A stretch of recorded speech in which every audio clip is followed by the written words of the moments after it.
esto que...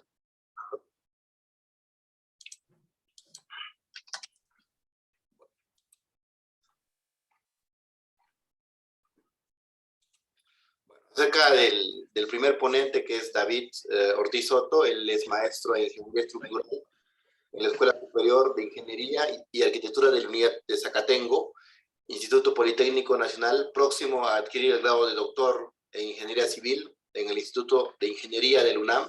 Es autor de cuatro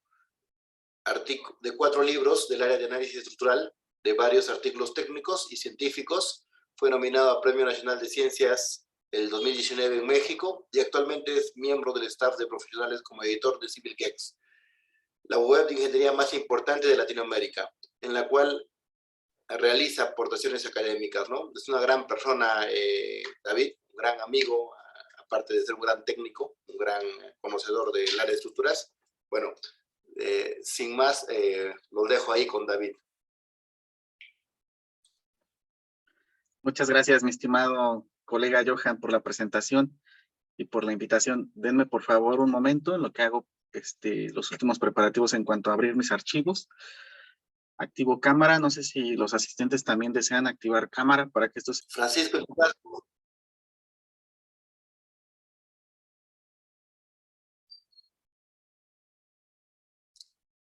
Quesada. ¿Qué tal, ingeniero Nostroza? Yo soy parte del staff de GIO Ingenieros. Me ha interesado el tema de aprender este análisis sísmico avanzado, ¿no? Yo soy de acá de Perú. Un saludo para todos. Muchas gracias, Francisco. Walter Boyd Herrera, a ver si nos puedes comentar algo. Sí, buenas noches. ¿Se me escucha? Disculpen. Sí, se te escucha claro, Walter. Sí, buenas noches, ingeniero Inostroza. Buenas noches, ingeniero Ortiz y compañeros demás. Bueno, yo soy de Trujillo, Perú. Y terminé la carrera de Ingeniería Civil el año pasado y tengo interés en el curso por profundizar un poco más, ¿no? En conocimientos acerca de análisis sísmico. Un saludo a todos. Muchas gracias, Walter. Raúl Ishpas. Ingeniero Johan, buenas noches. ¿Me logra escuchar? Sí, se le escucho claro, Raúl. Ingeniero, buenas noches. Bueno, soy de Ayacucho, Perú también. Y bueno, me interesa bastante el curso porque para mí es algo nuevo que no lo he llevado en la universidad acerca de análisis por desempeño, ¿no? Más que nada por eso me he enrolado en este curso. Gracias a todos. Perfecto, muchas gracias, Raúl. Finalmente, Raúl Contreras, ¿podrías darnos algunas palabras?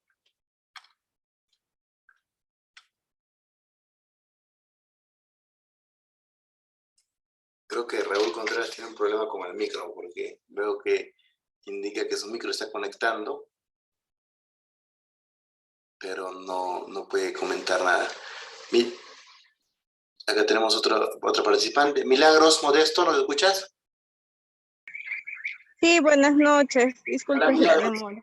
¿Puedes presentarte, por favor, de dónde eres y decirnos tu nombre y qué esperas del curso? Buenas noches con todos. Soy de Perú. Ahorita me encuentro en la región de San Martín. Soy estudiante de Ingeniería Civil de la Universidad de Huánuco.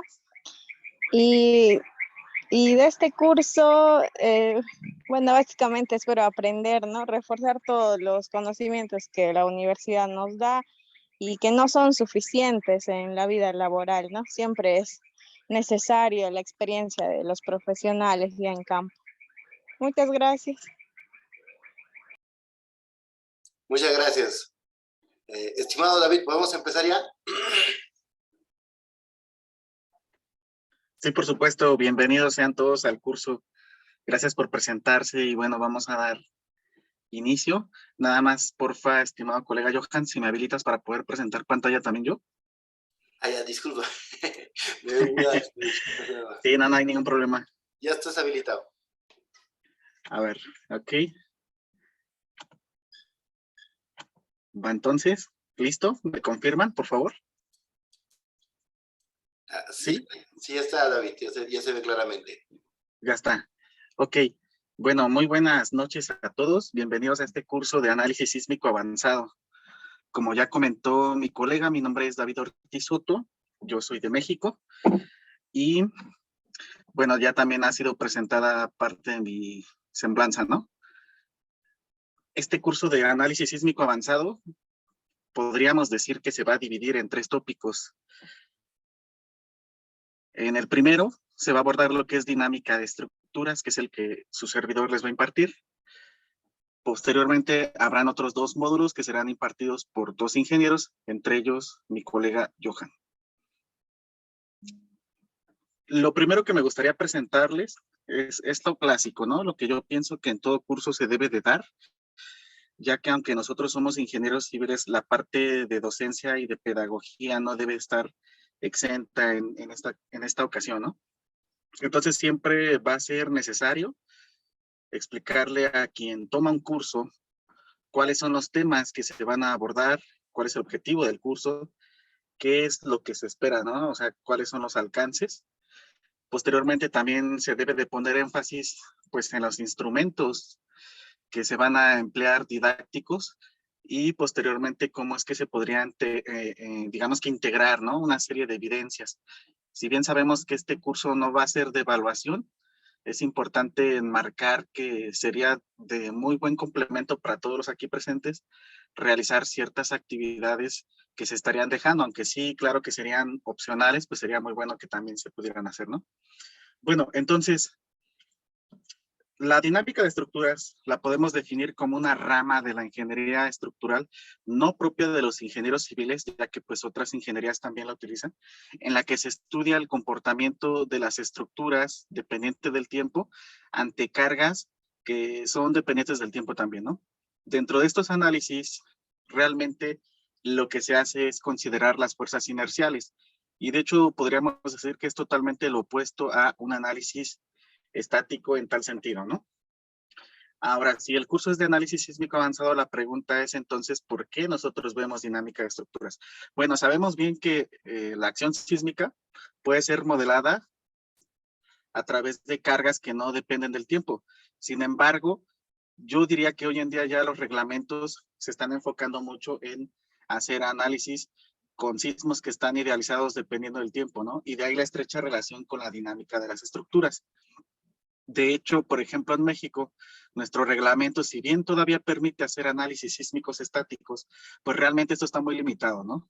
Se trata de edificios restringidos con una determinada altura, que solamente pueden hacerse para, pues, ciertos tipos de acuerdo al uso, ¿no? Por ejemplo, ya para estructuras del grupo A, pues prácticamente es impensado hacer un análisis sísmico estático, ¿no? Y, por ejemplo, para edificios muy grandes, no sé, 30 metros de altura, 20 metros en algunos casos, pues tampoco se puede aplicar el análisis estático. Entonces, el análisis dinámico realmente es muy general.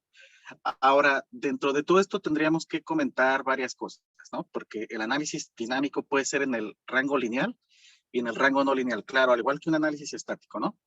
Pero realmente lo que está sucediendo es que debido a que los reglamentos de construcción de alrededor del mundo están básicamente enfocados en un diseño basado en el no colapso, es decir, como que para el ingeniero es un gran logro, por ejemplo, si llega a un sismo muy intenso, que el edificio no colapse, ya que debido a esto, pues podrían, digamos, que tener tiempo los ocupantes para evacuar y así no habría víctimas humanas, ¿no? No habrían muertos ni heridos, pues realmente los daños no se limitan, ¿no? Entonces, algo que comenta muy bien mi asesor, el doctor Eduardo Reynoso, que trabaja mucho con esto de riesgo sísmico, es que pues realmente la sociedad ya no acepta, digamos que daños en los edificios. O sea, sí está muy bien que nadie muera y que nadie resulte herido. Recordamos que la vida humana pues es totalmente algo que no tiene costo, ¿no? O sea, digamos que esas pérdidas son intangibles cuando suceden. Sin embargo, pues la gente ya no quiere, digamos que seguir viviendo por un tiempo en las calles o en los albergues donde los sociólogos han demostrado que pues no se cuentan con las condiciones para una vida digna, ¿no? Ya que pues cuando ocurre un sismo muy intenso y los edificios se dañan mucho, pues no se pueden ocupar por cuestiones de seguridad, ¿no? Y en algunas investigaciones yo he demostrado que pueden pasar 2 años, 3 años, o inclusive los edificios nunca se rehabilitan, ¿no? Entonces, ¿qué ocurre durante todo ese tiempo, no? Podríamos pensar, por ejemplo, en los negocios. Estos detienen sus actividades comerciales y obviamente se generan grandes pérdidas económicas, ¿no? Primero a nivel negocio, pero claro que esto impacta dentro de las zonas más afectadas, ¿no? Obviamente daños en los edificios van a retardar la resiliencia, que es una especie de recuperación ante la adversidad, tanto social como económica, ¿no? Entonces, de ahí la importancia de este curso. Digo, o sea, yo voy a abordar la parte de dinámica de estructuras, la parte muy generalista, lo voy a enfocar mucho a la parte lineal, pero también por ahí vamos a construir funciones de vulnerabilidad, que no es un tema que se da en la licenciatura prácticamente. Y ya luego mis colegas van entonces a abordar lo que son análisis sísmicos netamente no lineales, ¿no? Probablemente traen preparados el pushover y algunos otros que existen, ¿no? Entonces, bueno, ahí está la relación entre dinámica de estructuras y análisis sísmico. En esencia, podríamos decir que pues es que los sismos ya no se modelan casi estáticamente, sino que dinámicamente como una carga dependiente del tiempo. Y lo podemos ver tan fácil en un espectro, ¿no? Que relaciona el periodo contra una intensidad sísmica, por ejemplo, ¿no? Bueno, pues ese es el objetivo realmente es, ¿no? Determinar el comportamiento de una estructura y entendamos por comportamiento a principalmente esfuerzos o deformaciones, la cual está sujeta a cargas dependientes del tiempo, pueden ser sismos, pero otras cargas dinámicas también son, por ejemplo, las vibraciones que producen los motores, entre otros. De hecho, en cierto momento vamos a ver que también se puede determinar una respuesta dinámica sin que la estructura esté excitada, ¿no? Sino que más bien por vibración libre. Entonces, los temas a desarrollar son los siguientes. Claro, nada más para mi tópico. Recuerden que hay otros 2 tópicos que serán abordados por otros 2 colegas míos, entre ellos Johan aquí presente. En primera instancia hablaremos de una introducción a la dinámica estructural. Aquí pues comenzaremos desde lo más básico, ¿no? Desde definir nuevamente dinámica estructural, enmarcar de una mejor forma cuál es la diferencia entre análisis estático y dinámico. Retomar conceptos de periodo, de frecuencia, de resonancia, grados de libertad, estáticos contra dinámicos, entre otros aspectos muy interesantes, ¿no? En una segunda parte veremos lo que son sistemas de un grado de libertad. Aquí debemos de entender que son aquellas estructuras sencillas que únicamente tienen un modo de vibrar, ¿no? Por ejemplo, pueden ser las vigas, también sistemas de un grado de libertad pueden ser, por ejemplo, marcos de un nivel, ¿no? Pero dentro de todos estos sistemas tenemos aquellos en vibración libre, es decir, aquellos que van a vibrar pese a que no están excitados, no están sujetos, digamos, que a ninguna carga dinámica o dependiente del tiempo. Y vamos a tener a los de vibración forzada, que por el contrario sí van a estar excitados por una carga dependiente del tiempo, ¿no? Ambos pueden estar con amortiguamiento o sin amortiguamiento. De hecho, el no amortiguamiento es una versión simplificada, yo diría más académica, por donde empiezan prácticamente todos los autores de la literatura, ¿no? Para que podamos entender de mejor forma estos temas, ya que en la realidad sabemos que todas las estructuras tienen una cierta capacidad para disipar energía, aun cuando no tengan disipadores de energía, ¿no? Ese es otro tema. Entonces, pues en realidad las estructuras sí tienen un amortiguamiento y de hecho los reglamentos indican que hay que considerarlo. Muchos de ellos, por ejemplo, recomiendan usar un 5% de relación de amortiguamiento. Ahora bien, en una tercera faceta vamos a ver lo que son sistemas de varios grados de libertad. Existen varios métodos, pero lo que vamos a hacer aquí es determinar la respuesta del sistema, ¿no? Es decir, el periodo y la frecuencia para cada modo de vibrar, utilizando algunos métodos como son los de eigenvalores y eigenvectores y el método de Rayleigh. Posteriormente vamos a ver lo que son funciones de vulnerabilidad. Lo vamos a hacer aquí con el método de vetas de Miranda. Aunque sabemos bien que existen varios métodos, este es uno de los más utilizados. Miranda, que es un investigador mexicano actualmente radicado en los Estados Unidos, fue quien inventó este método y es uno de los métodos que nos enseñan acá en México en el posgrado, ¿no? Y que aquí les voy a compartir. Finalmente, vamos a ver el análisis sísmico de un edificio regular de concreto reforzado empleando la CNTC RCDF 2017. Bueno, cuando todavía se estaba lanzando el curso, se pensaba que dentro de los asistentes íbamos a tener a bastante público mexicano, lo cual no está siendo así, desafortunadamente, ¿no? Entonces, pues bueno, si bien vamos a emplear esta normativa que es netamente mexicana, obviamente existen una serie de pasos y de conceptos que son aplicables a cualquier normativa alrededor del mundo, ¿no? Por ejemplo, el manejo del programa, ese sí no cambia. Prácticamente las revisiones que se hacen también son las mismas, entonces simplemente pues ya cada quien requeriría hacer una respectiva adaptación, ¿no? Por ejemplo, si en México utilizamos espectros sísmicos, que son creados con el SACID, pues obviamente alguien de otro país no podría utilizar esos espectros, ¿no? Por estar en otro territorio y que el suelo es muy diferente, ¿no? Pero obviamente su país seguramente tiene un código que pues también les dice cómo ir construyendo los espectros, ¿no? Entonces, es también una buena oportunidad de que ustedes conozcan lo que se está haciendo en México y también puedan poner en una balanza las semejanzas y diferencias de esto, ¿no? Ahora, pues nada más es una clase con este reglamento. Después van a venir mis colegas a pues, abordar reglamentos que sí son utilizados universalmente y pues no hay ningún problema, ¿no? Bueno, los instrumentos didácticos que voy a utilizar, que no están aquí en este documento, pero sí los voy a comentar, es la resolución de ejercicios. Vamos a estar calculando muchas estructuras, ¿no? La cátedra docente, ahí lo que se va a hacer es que pues obviamente yo voy a ir explicando los temas detalladamente, tanto la parte teórica como la parte de pues formulación matemática. Este curso va a tener la peculiaridad de que la mayoría de las ecuaciones no simplemente van a ser mostradas y aplicadas a un ejercicio, sino que también se va a ver todo el planteamiento matemático que engloba esto, ¿no? O sea, vamos a deducir muchas ecuaciones, por lo tanto vamos a estar lidiando con bastante matemática, principalmente con álgebra lineal, con ecuaciones diferenciales, y bueno, eso de ecuaciones diferenciales obviamente nos lleva a utilizar lo que es cálculo diferencial e integral, ¿no? Por otra parte, vamos a emplear software. El programa que yo voy a utilizar es SAP 2000. Probablemente mis colegas empleen otros programas. Entonces, pues ese es otro instrumento, ¿ok? Que vamos a emplear, el software de cálculo estructural. En cuanto a evidencias, pues como les comentaba desde un inicio, no es un curso de evaluación. Sin embargo, se va a procurar, como parte de las evidencias, la solución de ejercicios extraclase. Es probable que yo explique un ejemplo y después a ustedes se les deje realizar otro, tal vez, ya, pues claro, de manera opcional, porque no es de evaluación, repito, pero pues a lo mejor se le cambian algunos datos a estos problemitas.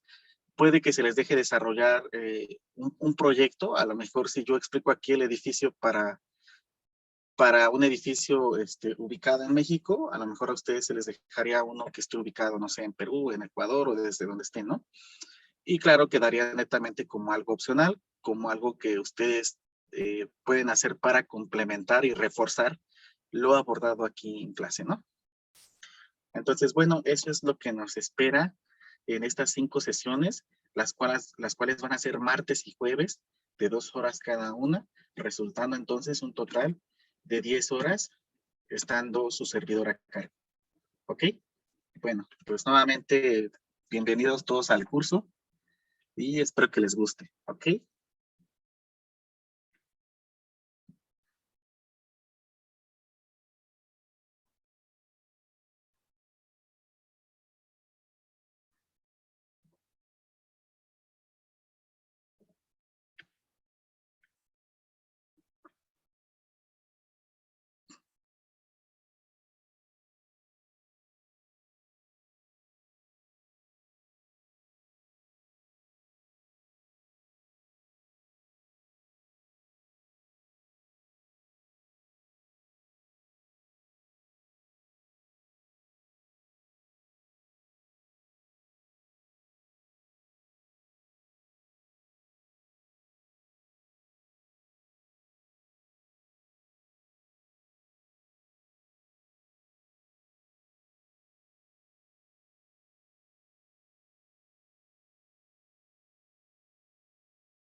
Johan, ¿sí me escuchas? Sí, David, te escucho claramente. Ah, ok, ok. A ver, voy a activar cámara y me avisas, porfa, si se me puede ver. Así Nada sí más me puede ver. me quiero enfocar bien. Ajá, Ahí está, ¿no? sí, Para que sea un poquito más interactivo esto. ajá. Y bueno, o sea, si ellos también desean prender su cámara, pues sería muy bueno, ¿no? Claro, los que desean pueden prender su cámara, Los ¿no? que deseen, sí, los que deseen. No hay ningún problema, ¿no? Y así vamos interactuando. Ok, entonces voy a mandar esto a la esquina. Ahorita solo se ve el Word nada más. ¿No se ve mi PPT? No, no, no, creo que deberías volver a compartir y compartir toda la ventana. Tienes razón. Mejor comparto toda mi pantalla. Perfecto. A ver. Ahí se puede ver la PPT, pero igual no es toda la pantalla porque no aparece la parte de Windows, pero sí se ve la PPT ahora.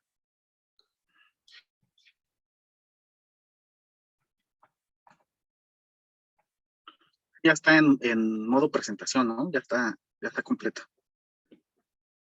Sí, sí se ve claramente. Ok, bueno, a ver, vamos a comenzar con este primer tema, que es conceptos básicos de dinámica estructural.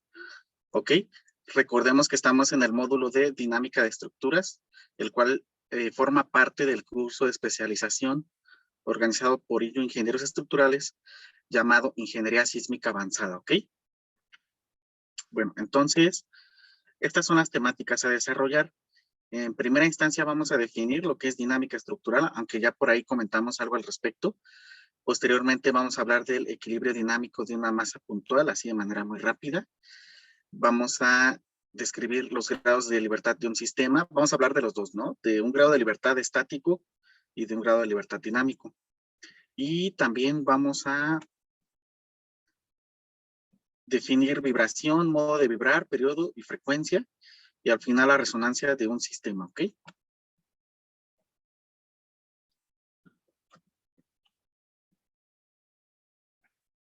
Bueno, definición de dinámica estructural.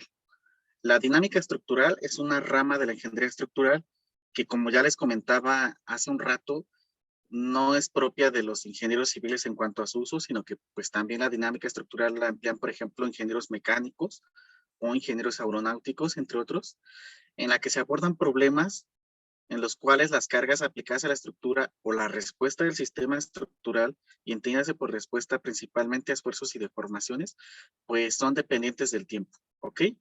A diferencia de un análisis estático, un análisis dinámico no presenta una solución única, debido a que hay distintas soluciones para cada instante de tiempo. Esto lo comenta bien Colindres en su obra de 1983.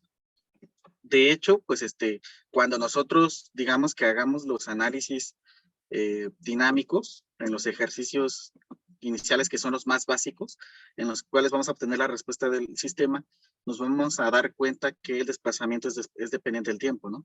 Entonces, si nosotros obtenemos una ecuación, para ello podemos ir evaluando esa función en ciertos instantes de tiempo y vamos obteniendo distintos desplazamientos, algo que no ocurría en el análisis estático. Y para ejemplificar esto claramente, les muestro aquí la figura 1, la cual ha sido retomada del libro de este mismo autor, que aquí enmarco, Colindres, en donde tenemos una viga que está, bueno, así le llama el autor, una viga, parece más una columnita, pero el autor indica que es una viga.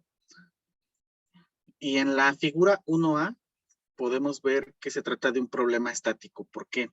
Observen ustedes que, por ejemplo, la carga P que está aplicada en el extremo libre no es dependiente del tiempo, simplemente es una carga P, ¿ok? Esta estructura tiene la particularidad de que en la parte baja está empotrada. Recordemos que un empotramiento impide el desplazamiento lineal y angular, es decir, aquí la estructura no se puede desplazar ni horizontalmente, ni verticalmente, ni tampoco puede girar. Entonces, recordando un poquito cómo resolvíamos esto, es un problema clásico, por ejemplo, de nuestras asignaturas de de mecánica de materiales, nosotros determinábamos las reacciones en los apoyos con las ecuaciones de equilibrio de la estática, ¿no? Y por ejemplo, aquí debería de generarse una fuerza reactiva P en sentido opuesto a esta. Y por ejemplo, si esto midiera L, pues se generaría un momento P por L, ¿no? Aquí el momento es horario y el reactivo sería pues antihorario y de esa forma estaría en equilibrio. Posteriormente, por ejemplo, con el método de secciones, podíamos establecer ecuaciones para las acciones internas, es decir, para los elementos mecánicos. Calcular una fuerza cortante, un momento flexionante y una fuerza axial cuando se presentaba una torsionante, ¿no? En este caso, pues obviamente no va a haber fuerza axial ni torsionante, ¿no? Y también lo hacíamos con las ecuaciones de equilibrio de la estática. Y posteriormente, pues ya calculábamos, por ejemplo, la deformada de la estructura, ¿no? Con algún método, entre ellos podría ser el de doble integración. Y aquí en esta figura se muestra la deformada, en donde vemos que en el extremo libre ocurre el desplazamiento máximo, el cual se le está llamando aquí delta, ¿no?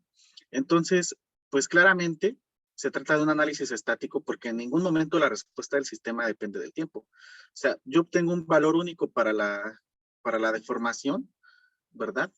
Y no es dependiente del tiempo, ni tampoco los elementos mecánicos, ¿no? Y vemos que tampoco la carga que está aplicada al sistema, pues es dependiente del tiempo.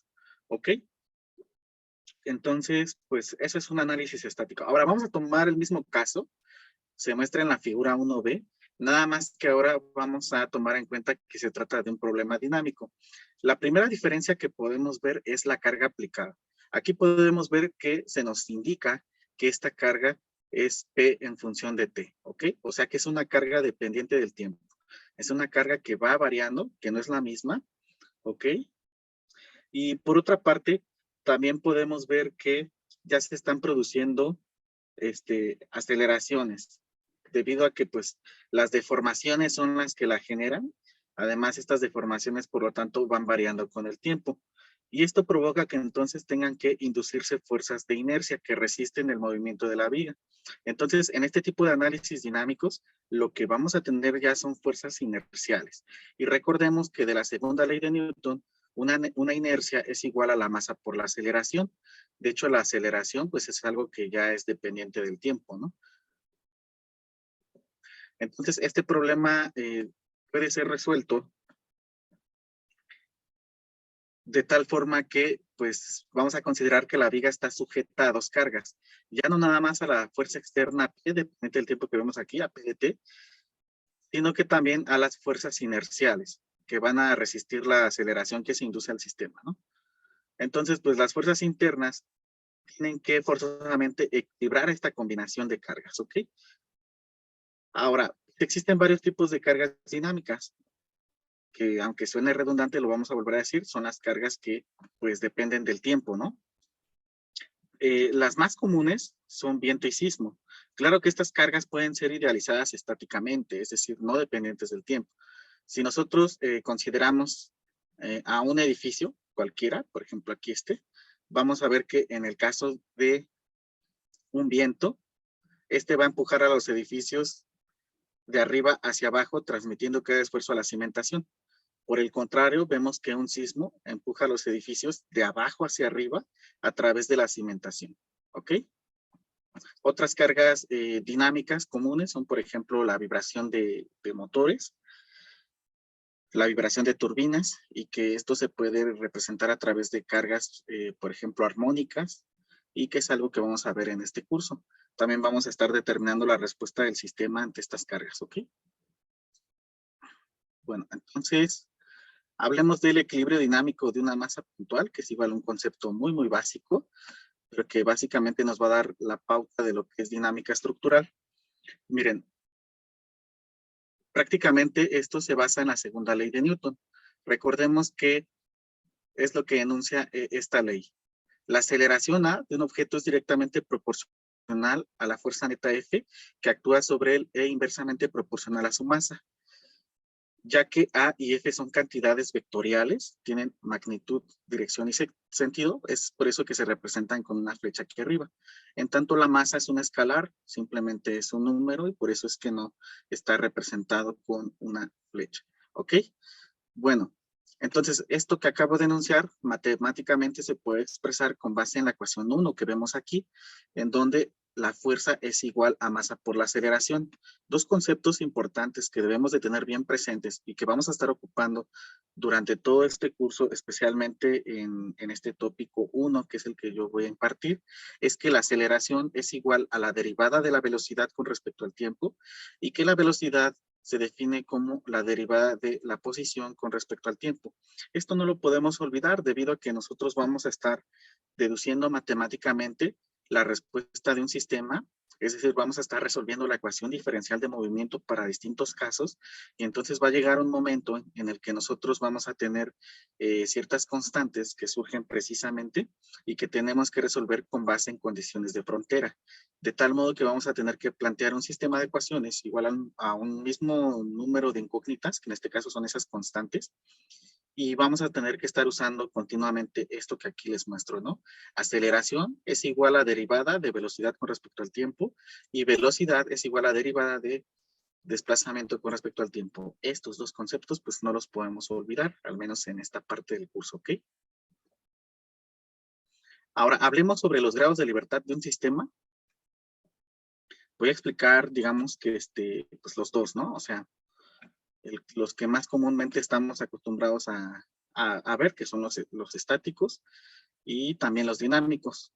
Bueno, Colindres define a un grado de libertad de la siguiente forma.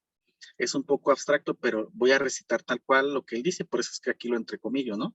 Un sistema se mueve con un grado de libertad cuando en un instante cualquiera su configuración deformada está determinada por un solo parámetro en función del tiempo. En general, un sistema se mueve con infinitos grados de libertad cuando un punto en un instante cualquiera puede tener un desplazamiento independiente de cualquier otro. Pero una definición, digamos que más coloquial que a mí me enseñaron en maestría, es que un grado de libertad es la configuración de los desplazamientos en un sistema coordenado. ¿Ok? Ahora, desde el punto de vista dinámico, solamente nos van a interesar a nosotros los grados de libertad en los que se generan fuerzas de inercia significativas. Y la inercia, volvamos a repetirlo, son fuerzas iguales a la masa por la aceleración. Esto según Bazán y Meli, que son dos autores mexicanos, ¿ok? Bueno, tomemos como referencia el marco que se muestra en la figura 3. En la parte izquierda nosotros podemos ver los grados de libertad estáticos y en la parte derecha los grados de libertad dinámicos. Aquí podemos ver que este marco tiene 12 grados de libertad estáticos desconocidos, algo que se conoce como la indeterminación cinemática, ¿no?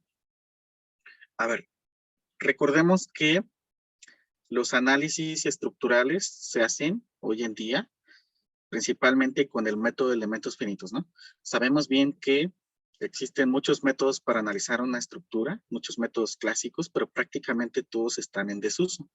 El método de elementos finitos es un método que, digamos, se plantea de forma matricial para obtener la respuesta del sistema, pero que al final resulta en una gran cantidad de ecuaciones e incógnitas que no queda más que resolverlo con base en iteraciones. Por lo tanto, el método de elementos finitos, pues es un método numérico, ¿ok? Bueno, entonces, recordando un poquito la implementación más sencilla del método de elementos finitos, que es el método matricial de rigidez. O sea, cuando nosotros analizamos una estructura con el método matricial de rigidez que nos enseñan en el pregrado, ya estamos aplicando elementos finitos. Nada más que el método matricial de rigidez tiene la particularidad de que con él se analizan estructuras con elementos finitos unidimensionales, es decir, de tipo línea, ¿no? Y aquellas estructuras que pueden ser idealizadas como una simple línea son, por ejemplo, las vigas, los marcos y las armaduras. ¿Ok? Por otra parte, en este método matricial de rigidez, las estructuras tienen elementos que se comportan de forma elástica y lineal. Cuando hablamos de que se comportan de forma elástica, significa que lo que rige o prevalece como ecuación constitutiva es la ley de Hooke. Es decir, si se aplica carga al sistema, este se deforma, pero si se retira la carga, se supone que el sistema recupera su forma original. Por otra parte, la linealidad tiene que ver con una proporcionalidad entre los esfuerzos y las deformaciones.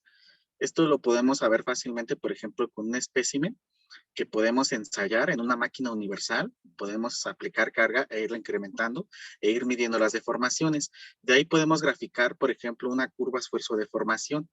Vamos a observar en esta curva que existe una línea recta que va a pasar por el origen y que eso me va a indicar que hay una proporcionalidad entre los esfuerzos y las deformaciones. Entonces, estos análisis lineales, pues precisamente se basan en eso. Ahora, ¿por qué menciono todo esto?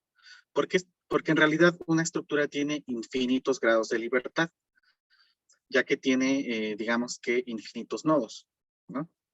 Pero nosotros no podemos plantear un sistema de ecuaciones infinito con infinitas incógnitas, porque realmente nunca lo podríamos resolver, ¿no? Entonces tenemos que hacer de alguna forma alguna discretización. En este caso, lo que se está tomando en cuenta aquí en esta figura y que no se alcanza a ver es que con base en este método matricial de rigidez que les comento, se asume que cada elemento estructural es un elemento finito.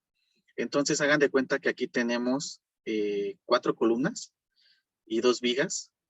Esto hacen 6 elementos estructurales y por lo tanto 6 elementos finitos. Con estos elementos finitos surgen nodos claramente definidos. Aquí tendríamos un nodo, otro nodo, aquí tenemos otro nodo, aquí otro nodo y otro nodo, por ejemplo, lo cual resulta en 6 nodos, ¿ok?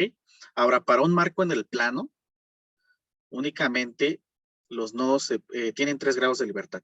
Es decir, se pueden desplazar linealmente, como ustedes pueden ver aquí, horizontalmente y verticalmente, y también pueden girar. Si el marco estuviera en el espacio, entonces cada nodo debería tener 6 grados de libertad, ya que podría desplazarse en los 3 ejes, por ejemplo, X, Y y Z, pero además podrían girar alrededor de los 3 ejes, ¿no? Gira alrededor de X, gira alrededor de Y gira alrededor de Z, y ahí son los 6 grados de libertad por nodo. Entonces, claramente aquí lo que estamos viendo son grados de libertad para un marco en el plano, ¿ok?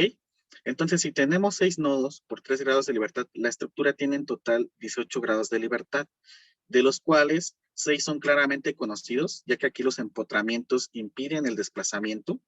Entonces, como no deja moverlo, sabemos bien que aquí todos los desplazamientos lineales y angulares son 0 en los empotramientos. Pero, por ejemplo, en estos nodos libres, el desplazamiento no está impedido, digamos que no está restringido el grado de libertad, y entonces por eso es que aquí se nos dice que el marco tiene 12 grados de libertad estáticos. ¿Ok? Bueno, ahora veamos lo que implica un caso dinámico. Para el mismo marco de 2 niveles, yo puedo conocer, por ejemplo, cuál es la carga que llega a cada nivel y que la podemos idealizar como una carga uniforme distribuida y también como cargas puntuales, pero al final pues va a haber una carga resultante, ¿no? Que llega a cada nivel. Después, sabemos bien que de la segunda ley de Newton, la fuerza es igual a la masa por la aceleración. Entonces nosotros, por ejemplo, podemos despejar a la masa de esta ecuación y podemos entonces idealizar cada nivel que vemos aquí como una masa. De este modo, entonces, este marco de 2 niveles, plano, tendría una masa 1 y una masa 2. Lo que vamos a considerar en un análisis dinámico es que estas masas se pueden mover lateralmente y son las que me van a generar las fuerzas inerciales de importancia. Usualmente, en la ingeniería consideramos un desprecio de las deformaciones de entrepiso, ¿no? O sea, sabemos bien que obviamente estas vigas, por ejemplo, sí se deforman, claro, pero si nosotros consideramos esto como un diafragma rígido, estas deformaciones son prácticamente imperceptibles, son muy pequeñas desde este punto de vista, y entonces únicamente lo que le va a pasar al marco es que se va a desplazar lateralmente, ¿ok? Este marco entonces va a tener un desplazamiento lateral en este nivel que aquí le estamos llamando 1 a este desplazamiento, en este nivel superior. Y en el nivel inferior también el marco se va a desplazar lateralmente. Por lo tanto, podemos decir que esta estructura tiene 2 grados de libertad dinámicos. ¿Ok? Ahora, esto indica mucho porque entonces la estructura va a tener 2 modos de vibrar. O sea, el número de grados de libertad dinámicos nos da el número de modos de vibrar. En este caso, 2 grados de libertad dinámicos, 2 modos de vibrar, y entonces se tiene que determinar el periodo y la frecuencia para cada modo de vibrar. ¿Ok?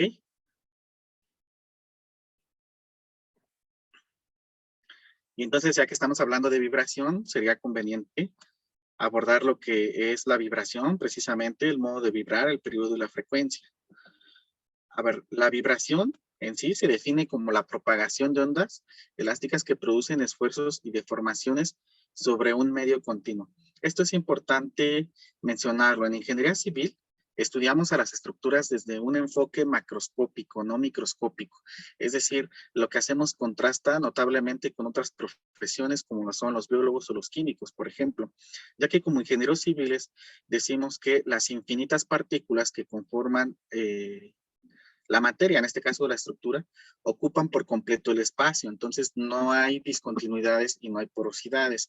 Sin embargo, esto en la realidad no es cierto, ya que un biólogo o un químico nos podrían mostrar que si nosotros estudiamos la materia desde un nivel microscópico, es decir, si nos metemos a un nivel atómico o molecular, pues entonces en realidad sí hay porosidades o discontinuidades en la materia, ¿no? Sin embargo, para fines prácticos y de simplicidad, pues el ingeniero civil considera que las estructuras son medios continuos, ya que simplifica notablemente la formulación matemática y esto entrega pues resultados bastante aceptables, ¿ok? Bueno, ahora, un modo de vibrar es un patrón o forma característica en la que vibra un sistema, ¿ok? De hecho, dentro de la dinámica estructural, una de las principales cosas que nosotros tenemos que determinar, pues son precisamente los distintos modos de vibrar de un sistema, ¿ok? Y para ejemplificar lo que es un modo de vibrar, vamos a utilizar aquí este ejemplo que nos muestra el autor Colindres, que es prácticamente pues el mismo que utilizamos para hacer una diferencia entre lo que es un análisis estático y un análisis dinámico. Y aquí lo que podemos ver en este cantilever o en esta estructura que está en voladizo, vamos, pues es que se van a tener los modos de vibrar de flexión, axial y torsión. Por ejemplo, si se aplica una carga de esta forma, que es perpendicular al eje longitudinal, pues el modo de vibrar que se va a producir es de flexión, que es como una curvatura cóncava, ¿ok? Que en este caso, por la carga como está aplicada, pues sería esta la curvatura cóncava, la que vemos en la derecha.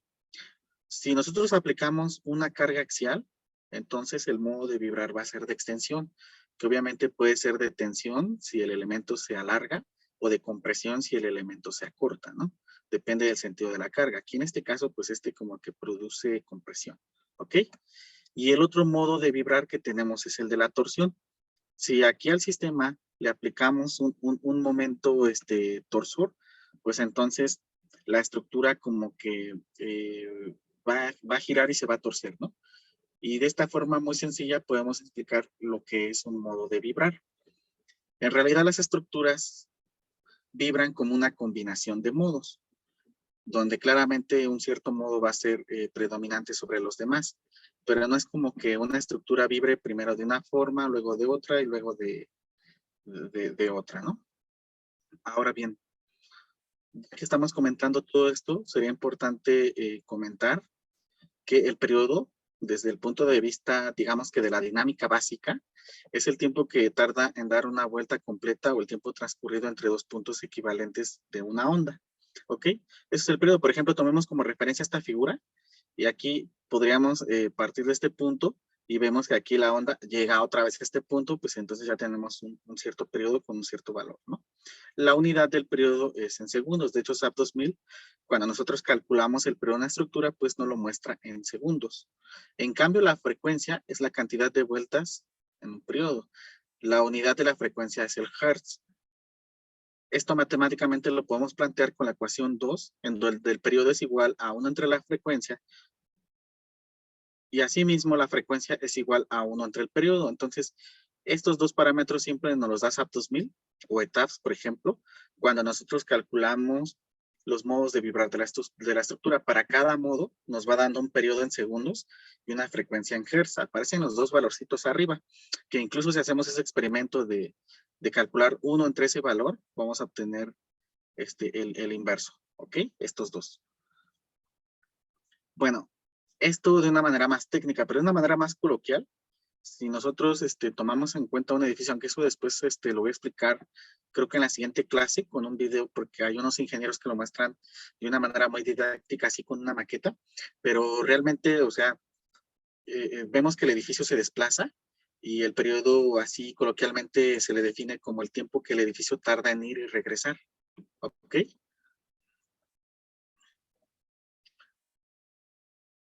Bueno, los edificios presentan distintos modos de vibrar. A cada uno le corresponde una vibración diferente. Es por eso que les comentaba que tenemos que calcular un periodo y una frecuencia para cada modo. ¿Ok?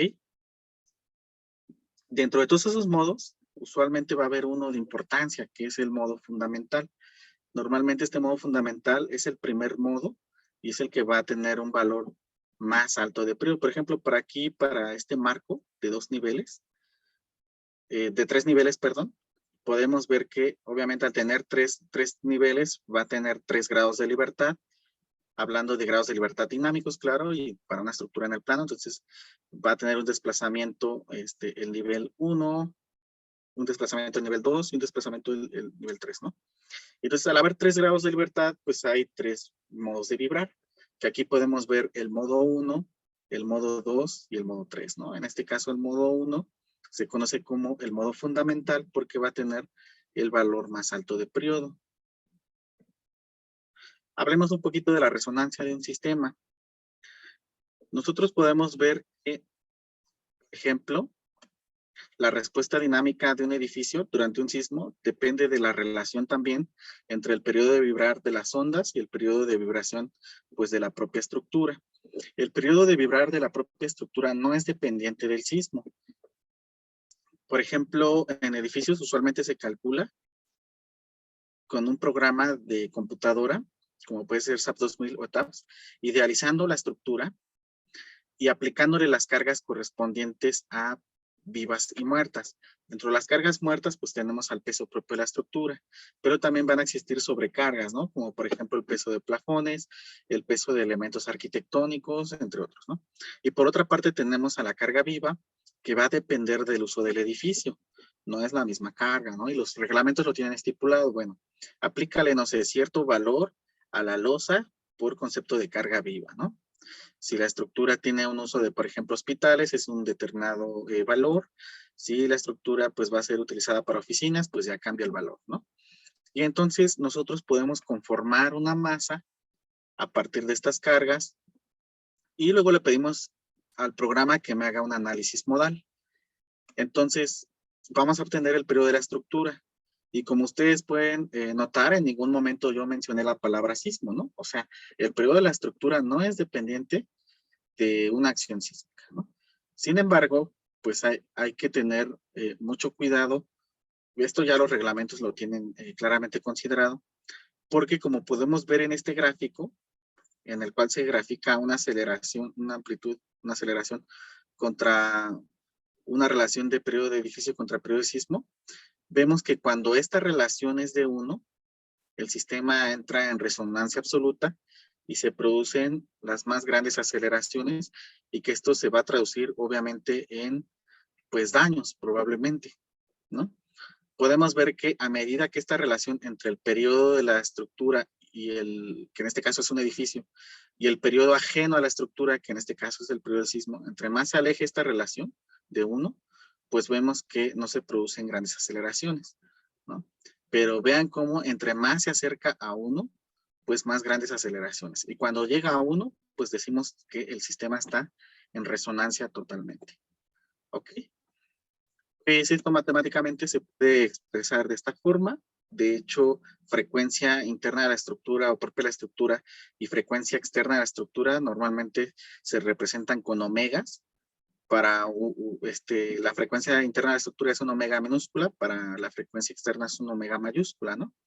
Entonces vemos que el sistema entra en resonancia, según lo que comenta Gómez, si estos omegas son iguales, ¿no? Entonces, pues claramente la resonancia puede ser definida como la relación que nos da 1 entre estas dos, ¿no? Y R es una relación de frecuencias.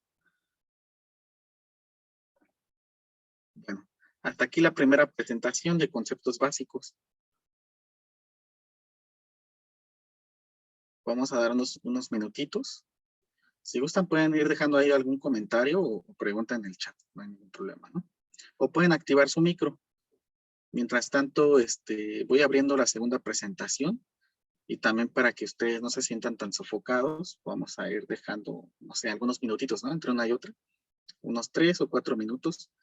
Así que por ahora dejo de compartir pantalla y voy preparando el próximo material, ¿ok?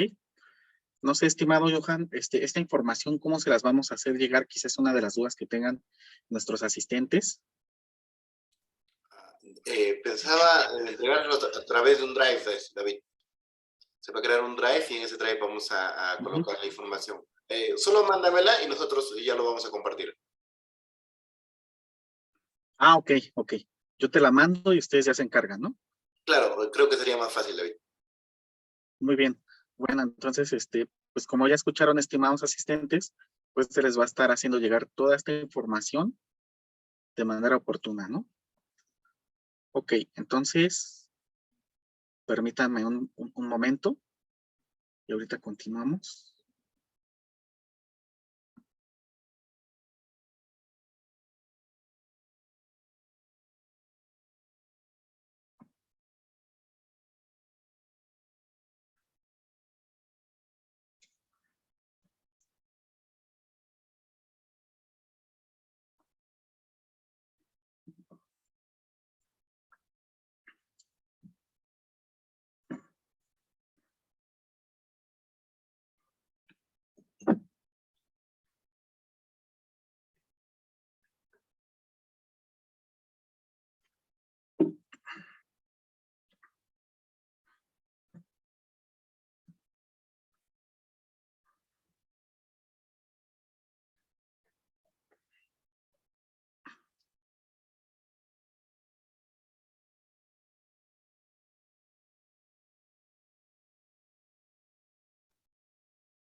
Ya tenemos por aquí alguna pregunta, Ángela. Sí, es cierto. Se me pasó ese detalle porque es una de las cosas que siempre se debe de indicar cuando se inicia un curso, ¿no? Entonces, de hecho, les voy a compartir pantalla. Sí tenía preparada esa parte, ¿no? Pero no se las di, se me olvidó. Ahí va. A ver, ¿me confirman, porfa, si pueden ver la pantalla? Creo que sí, ¿no? Sí se ve claramente. Sí, sí, aquí está. Aquí está el documento. No se los presenté, pero sí lo traía. Les recomiendo estos libros. Bueno, este libro de análisis de estructuras, problemas resueltos, yo lo escribí. En el último capítulo, llamado Introducción a la dinámica estructural, se deduce matemáticamente la respuesta de un sistema de un grado de libertad para distintos casos, a través de resolver la ecuación diferencial de movimiento. Vamos a estar ocupando bastante esa parte para sistemas de un grado de libertad. El libro cuenta con los casos, por ejemplo, cuando está amortiguado y no amortiguado el sistema, tanto para vibración libre como excitada. Entonces, les recomiendo este libro. Por otra parte, pues un clásico es Dinámica de Estructuras de Chopra. ¿Ok? Otros libros también interesantes son Diseño sísmico de edificios, de Bazán-Mely, Análisis sísmico moderno, ética aplicada. De aquí vamos a estar también extrayendo varias cositas. Dinámica básica para poder recordar muchos conceptos como los que ahorita yo abordé, ¿no? Lo que es equilibrio dinámico de una masa puntual, la segunda ley de Newton, periodo, frecuencia, etcétera, etcétera, pues aquí con este libro. Obviamente el reglamento de construcciones para el Distrito Federal, que es el que nosotros manejamos por acá. Curso breve de dinámica estructural de Jenner Villarreal Castro, este es un autor de Perú, y también les va a servir mucho este libro. Y finalmente, Dinámica Estructural de Mario Paz, ¿ok? Son estos los libros que yo voy a estar utilizando para este curso. ¿De acuerdo?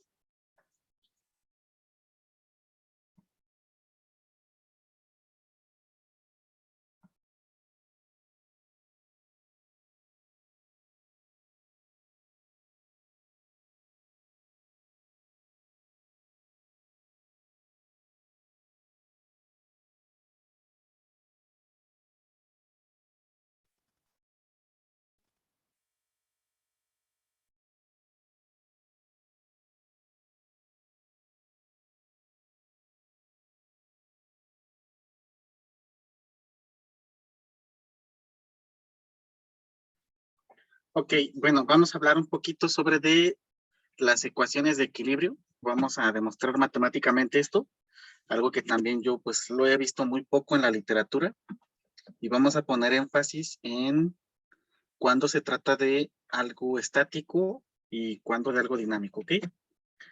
Bueno, vamos a recordar un poquito todos lo que nos comentan en el pregrado, ¿no?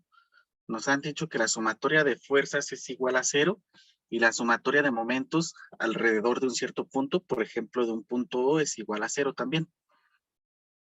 De hecho, nosotros llevamos bastantes asignaturas en ingeniería civil en las que pasamos haciendo estos tipos de análisis, ¿no? Los cuales son estáticos.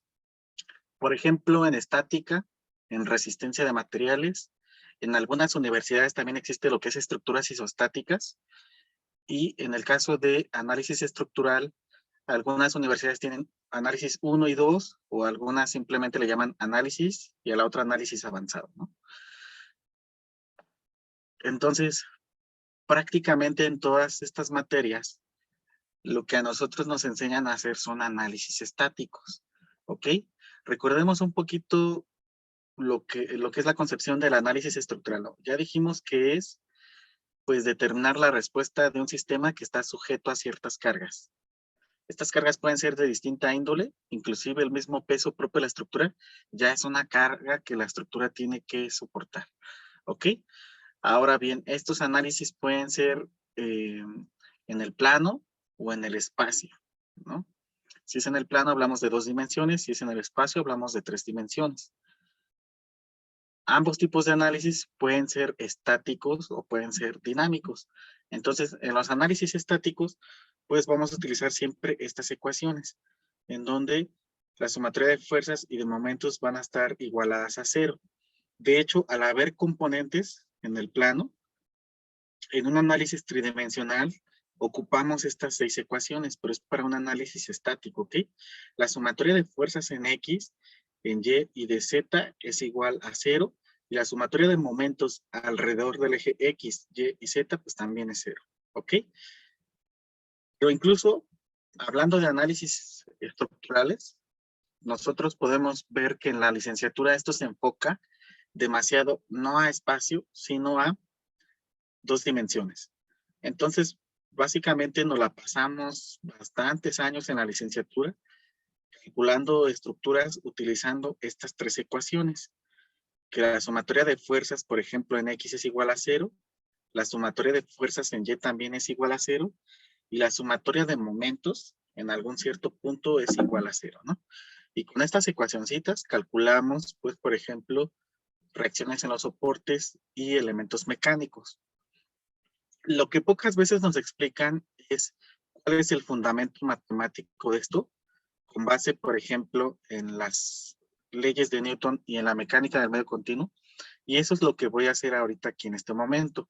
Y sobre todo tampoco se nos indica en qué momento estamos nosotros utilizando ya lo que es un análisis estático y en qué momento ya también estamos empleando un análisis dinámico, ¿no? Entonces, dentro de todo lo que aquí voy a presentar, vamos a enmarcar bien estas diferencias.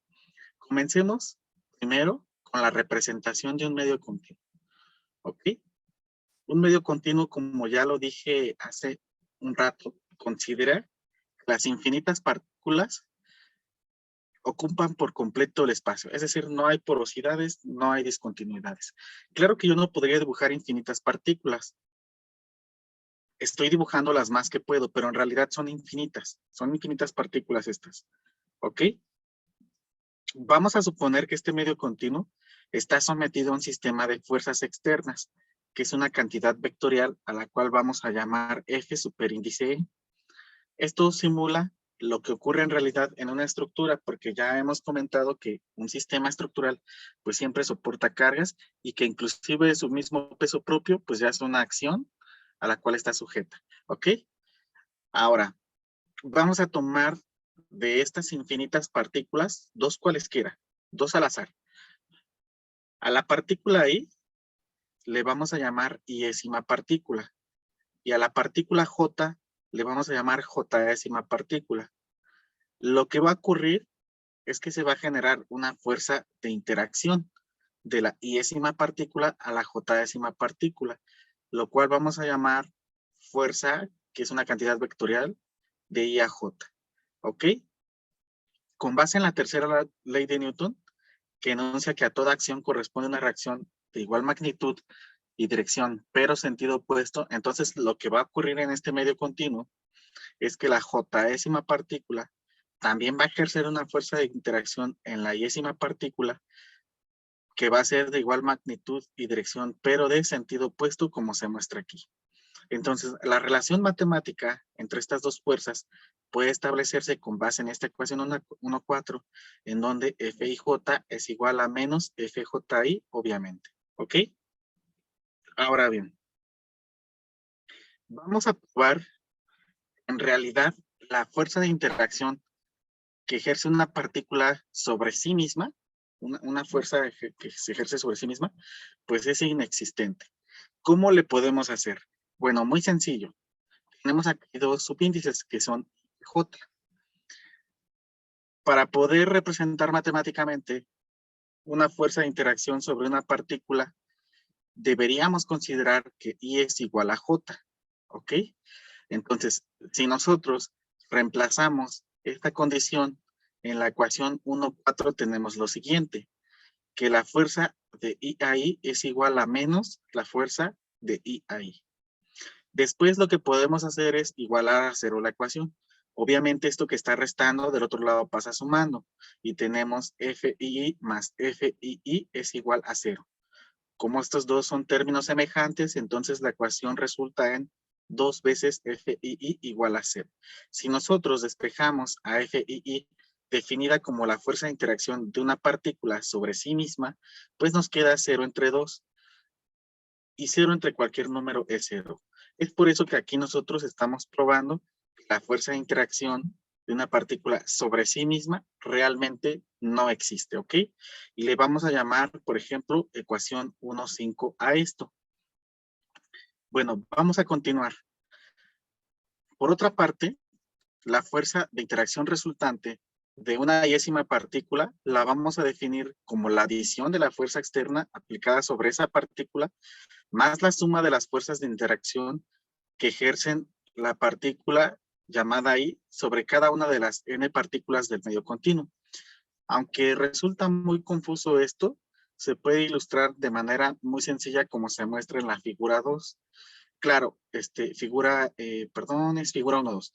Claro, nosotros sabemos bien que existen infinitas partículas. Eso lo tenemos muy bien claro porque nuestras estructuras son medios continuos. También sabemos bien que no podemos dibujar a las infinitas partículas. Nunca acabaríamos, pero para poder representar lo que ahorita se acaba de mencionar, vamos a tomar en cuenta algunas partículas nada más. Entonces, tengo a la iésima partícula, ¿no? Y el enunciado dice que la fuerza externa va a ser aplicada en la iésima partícula, lo cual estamos llamando aquí F, subíndice I, superíndice E. El M indica que es una fuerza externa. Este I me indica que la fuerza externa está siendo aplicada a una iésima partícula, es decir, a una partícula cualquiera de las tantas que tenemos. Ahora, esta iésima partícula va a ejercer una fuerza de interacción sobre cada una de las partículas que tenemos en el medio continuo, ¿no? Obviamente ejerce una fuerza de interacción en la partícula 1, lo cual vamos a llamar la fuerza I1. Ejerce una fuerza de interacción sobre una partícula 2, por ejemplo, la cual vamos a llamar F subíndice I2, y así sucesivamente en todas hasta llegar a la enésima partícula, que es la última, y que entonces lo vamos aquí a representar como la fuerza de interacción de la iésima partícula a la enésima partícula F subíndice IN. ¿Ok? Entonces, esto que acabamos de decir matemáticamente, ¿cómo lo podemos plantear? A través de esta ecuación 1,6. La fuerza resultante de interacción de la iésima partícula es igual a la fuerza externa ejercida sobre esa partícula, que digamos que es esta fuerza que aquí estamos representando de color rojo, más la sumatoria de todas las fuerzas de esa iésima partícula a la jésima partícula, donde obviamente J puede ser desde la primer partícula hasta la enésima, ¿no? Por eso es que aquí tenemos que va desde 1 hasta n, ya que son infinitas partículas, ¿ok? Ahora bien, la segunda ley de Newton establece lo siguiente, recordémosla. La aceleración de un objeto es directamente proporcional a la fuerza neta que actúa sobre él e inversamente proporcional a la masa. Por consiguiente, nosotros podemos establecer una expresión como la que vemos aquí en la ecuación 1.7. Fuerza es igual a masa por aceleración, recordando que tanto fuerza como aceleración son cantidades vectoriales y la masa es una cantidad escalar. No obstante, como lo dijimos en la introducción, la aceleración es igual a la derivada de la velocidad con respecto al tiempo. ¿Ok? Entonces, nosotros podemos combinar incluso las ecuaciones 1.7 y 1.8, lo cual nos va a quedar de la siguiente manera, como se representa aquí en la ecuación 1.9, ¿no? Que la fuerza es igual a la masa y en vez de poner aceleración, ponemos ese concepto que es derivada de la velocidad con respecto al tiempo. ¿Ok? Si esta ecuación 1.9 nosotros la sustituimos en la ecuación 1.6, que es la ecuación para la fuerza de interacción resultante de una pi-ésima partícula, podemos entonces obtener lo que se puede ver aquí en la ecuación 1.10, ¿no? Que la masa por la derivada de la velocidad con respecto al tiempo es igual a la fuerza externa aplicada en la i-ésima partícula más la sumatoria de todas las fuerzas de interacción de la i-ésima partícula a la j-ésima, donde j puede ser desde 1 hasta n. ¿Ok? Entonces, si nosotros hacemos esta consideración, déjenme ver si pueden marcar la pura ecuación 1.10, creo que no. Bueno, hasta que voy a llegar. Entonces estamos haciendo un análisis dinámico. ¿Por qué? Debido a que estamos considerando las fuerzas inerciales. Véanlo. ¿Ok? Pero ¿qué es lo que comúnmente nos dicen en esas asignaturas del pregrado, ¿no? De estática, resistencia a materiales, análisis 1, análisis 2. Bueno. Que en realidad hay que considerar la condición de reposo, ¿no? Dice la primera ley de Newton, todo cuerpo continúa en su estado de reposo, velocidad uniforme en línea recta, a menos que una fuerza neta actúe sobre él y lo obligue a cambiar en ese estado. Entonces, para el caso particular de cuerpo en reposo, la velocidad es 0, ¿ok? Entonces, si nosotros hacemos aquí la velocidad igual a 0, nos va a quedar la masa por la derivada de 0 con respecto al tiempo, esto es igual a la masa por 0, y que esto a su vez es igual a 0, pues es igual a lo que tenemos en esta parte derecha. Cuando nosotros hacemos esto, entonces ya estamos hablando de análisis estático, ¿no? Y creo que esto nos muestra de manera muy clara matemáticamente la diferencia entre uno y otro. Ahora bien, lo que nosotros tenemos aquí en matemáticas se conoce como notación indicial, porque ven que tenemos muchos índices. ¿Podemos nosotros desarrollar esta notación indicial? Expander la ecuación para ver qué es lo que obtenemos. Entonces, vean, si yo tomo como referencia a I, obviamente tenemos infinitas partículas y puede tomar valores desde 1 hasta n, ¿no? Que es la enésima partícula. Pero como yo no puedo, repito, colocar aquí infinito, pues coloco 1, 2, los 3 puntos suspensivos me indica que esto sigue, sigue y sigue, hablando matemáticamente, hasta llegar a I igual a n. Lo análogo ocurre con J, ¿no? O sea, J puede ir desde 1, 2 y así sucesivamente hasta n, ¿ok? Entonces, lo que yo tengo que hacer es reemplazar los índices de I y J de forma respectiva en esta ecuación. Observen que al estar igualadas a 0, ya estoy tomando el caso de análisis estático, ¿ok? Porque si esto estuviera igual a la masa por la aceleración o igual a la masa por la derivada de la velocidad con respecto al tiempo, entonces sí estaría hablando de análisis dinámico. Ahora bien, ¿qué es lo que pasa aquí? Comencemos con esta primera expansión. Recordemos que esto está en notación indicial. Entonces, tenemos la fuerza externa aplicada a I, pero aquí I toma el valor de 1, más la fuerza de interacción que ejerce esa iésima partícula que toma el valor de 1 sobre las partículas J que puede ser desde una cierta primer partícula hasta la enésima. Entonces nos va quedando F11 más F12 más y así sucesivamente hasta F1N. Vean que lo análogo ocurriría con mi segunda partícula, ¿no? Una fuerza externa va a ser aplicada en esa partícula 2 y luego la partícula 2 va a ejercer una fuerza de interacción sobre todas las partículas restantes, que puede ser una primera partícula, una segunda partícula y así hasta la enésima partícula. Entonces, si nosotros tomamos como referencia la enésima partícula para ahí, pero también podríamos decir que J puede ser infinita al final de cuentas, entonces tendríamos aquí una ecuación que se puede plantear de tal modo que la fuerza externa se aplica a la enésima partícula, pero esta enésima partícula aplica una fuerza de interacción sobre la primera partícula, entonces Fn1 más lo aplica sobre la segunda, Fn2 más lo aplica sobre la tercera, Fnn, ¿no? Es que hace rato habíamos mostrado, ¿no?, la fuerza resultante de una iésima partícula, pero realmente eso ocurre con cada una de las partículas que tenemos. Es por eso que podemos ver realmente esta expansión.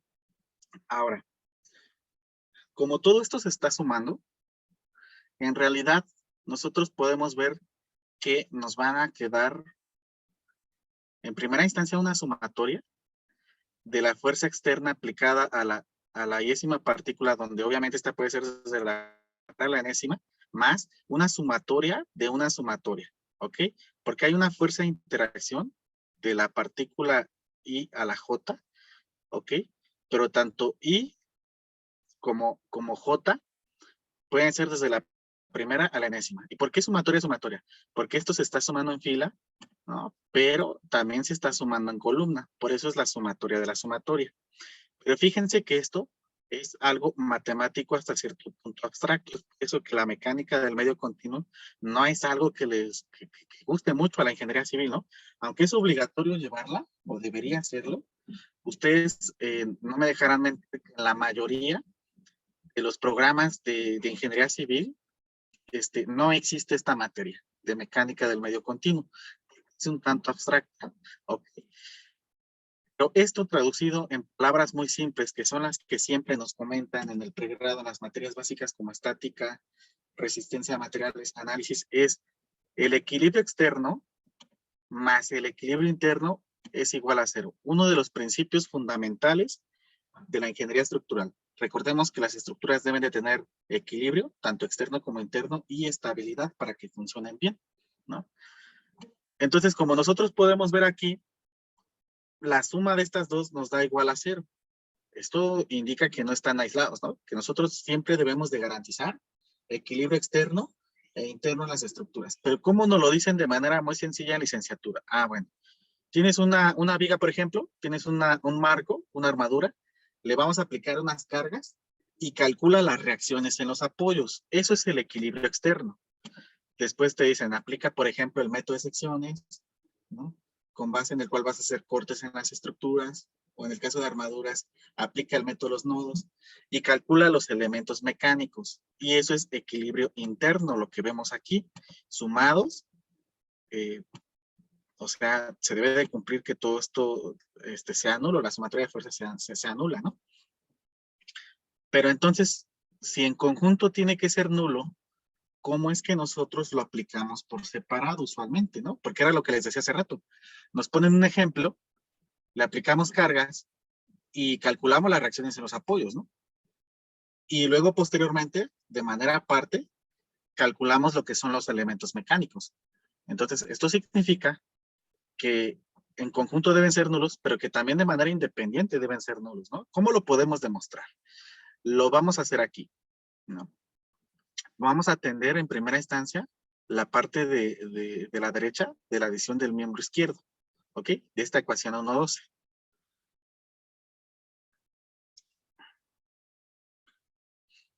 Entonces, la parte de la derecha del miembro izquierdo de la ecuación es esto que voy a marcar aquí, ¿ok?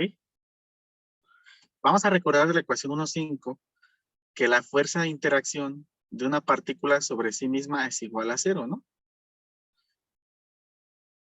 Entonces, ¿qué es lo que va a pasar con esta ecuación?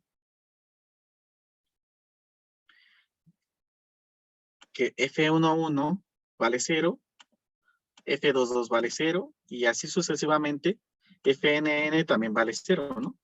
Entonces, toda esta diagonal se anula. Pero para poder demostrar que esto es 0, ahora tenemos que demostrar que los términos restantes también son 0, ¿no? Entonces, vamos a recordar también que existe una ley de Newton en donde las fuerzas son iguales en magnitud y dirección, pero sentido opuesto. Esto matemáticamente lo dijimos de esta forma, ¿no? Fij es igual a menos Fji, siempre y cuando I sea diferente de J. Porque si son iguales, pues ya estamos hablando de una fuerza de interacción sobre una partícula sobre sí misma, ¿no? Entonces, ¿qué es lo que va a pasar? Que en realidad F12 con F21 se anulan. Y así sucesivamente, ¿verdad? Por ejemplo, esta, que es F12, se va a anular con F21, ¿ok? Por ejemplo, F1N se va a anular con FN1, y en el caso de F2N, pues obviamente se va a anular con FN2, ¿no? Y entonces de esa forma ya mostramos que todos estos términos se anulan, este término es 0, y aquí demostramos entonces que por separado el equilibrio externo de una estructura es nulo, y si este término es 0, entonces en automático este también es 0, ¿no? Y así entonces estamos mostrando que el equilibrio externo de una estructura es 0, ¿ok?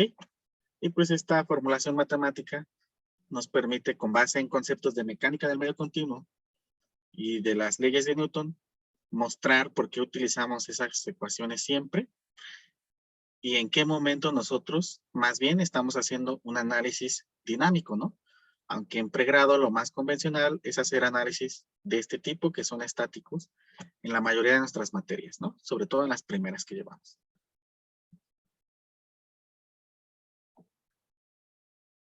Bueno, hasta aquí esta presentación. Igual se la voy a mandar al Inge Johan para que se las haga llegar. Y vamos a cerrar la clase con lo que son sistemas de un grado de libertad de manera introductoria. ¿Ok? Lo traigo en una presentación en PowerPoint. Vamos a hablar un poquito de esto. O sea, de manera general vamos a explicar qué es esto, ¿no? Las ecuaciones diferenciales del movimiento, qué resultados obtienen, pero la deducción matemática paso a paso la vamos a mostrar en la siguiente sesión y los ejemplos de aplicación también, ¿no? Porque siempre es importante, además de tener los conceptos y las teorías claros, cómo ocupar esas ecuaciones, ¿no? Y luego finalmente, pues cómo llevarlo a algo práctico, ¿no? Que esa es la idea de este curso, como que combinar la parte teórica con la parte práctica, ¿no? Al final de cuentas, que ustedes terminen, digamos que con un enfoque completo, con base en el análisis sísmico avanzado. Bueno, entonces vamos a dar un espacio nuevamente de 5 minutitos y comenzamos con la última presentación del día, ¿ok? No olviden dejar por ahí sus comentarios en el chat. O también si gustan activar sus micrófonos, pues con gusto.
¿Me confirman, por favor, si me escuchan?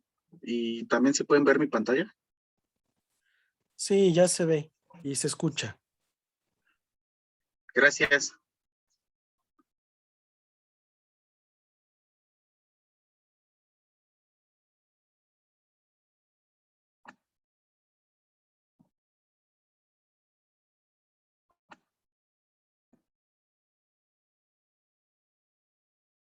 Ok, bueno, vamos a continuar. Y en esta ocasión vamos a presentar lo que son sistemas lineales de un grado de libertad. Vamos a entrar ya de lleno a lo que es, digamos que el cálculo, ¿no? De ciertas estructuras. Estas son las temáticas que vamos a desarrollar, que son sistemas de un grado de libertad sin amortiguamiento, cuando estos están en vibración libre y forzada como subtemas, y en un tema 2, sistemas de un grado de libertad con amortiguamiento. De igual forma, ¿no? Aquí vamos a asumir cuando están en vibración libre o en vibración forzada, ¿ok?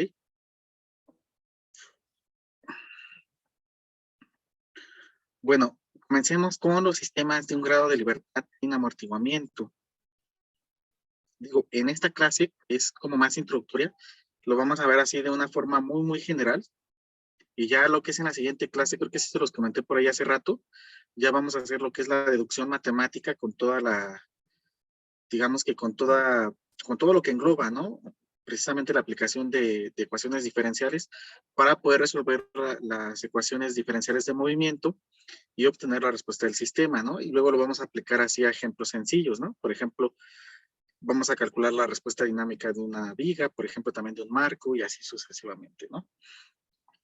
Ok, a ver, comencemos con esto.